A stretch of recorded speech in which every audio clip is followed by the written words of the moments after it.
It's been more than 2 years since the checkered flag waves for the last time at the West Shore Speedway. Southern Vancouver Island's only racetrack shut down in 2022 after it was sold to developers, with no plans to keep the track. When this gate closes for the last time, everybody's going to be sad. It's really just heartbreaking that a place like this that is such a massive part of the community is not going to be here. That was Daryl Crocker, former manager for the West Shore Speedway, back when he thought the days of racing on the South Island were over.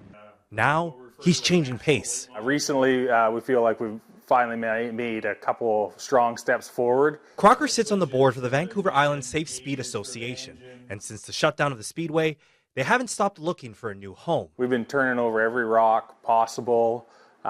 We've gone a lot of different directions, checked out a lot of different properties, talked to a lot of different property owners. A few months ago, they began chatting with the local First Nation, and now there's a new track that could be returning. It's still early, but both sides are excited. The communication is happening daily back and forth. When asked who they're in talks with, can you tell me which First Nation you're working with? No. You cannot. But Crocker does say if a deal is struck, the new site will offer the same amenities as the previous Speedway and more. There's a lot of kids, and there needs to be more soccer fields, more baseball fields, all stuff like that. So, you know, I think having an area that all those things are close by would be great.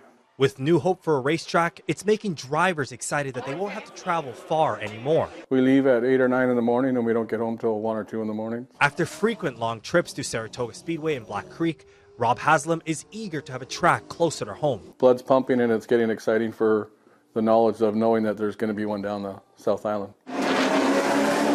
When the engines will rev again is still unknown. If there's one thing this process has taught me is that patience is pretty important. But Crocker says the association isn't backing down until they're back in the driver's seat.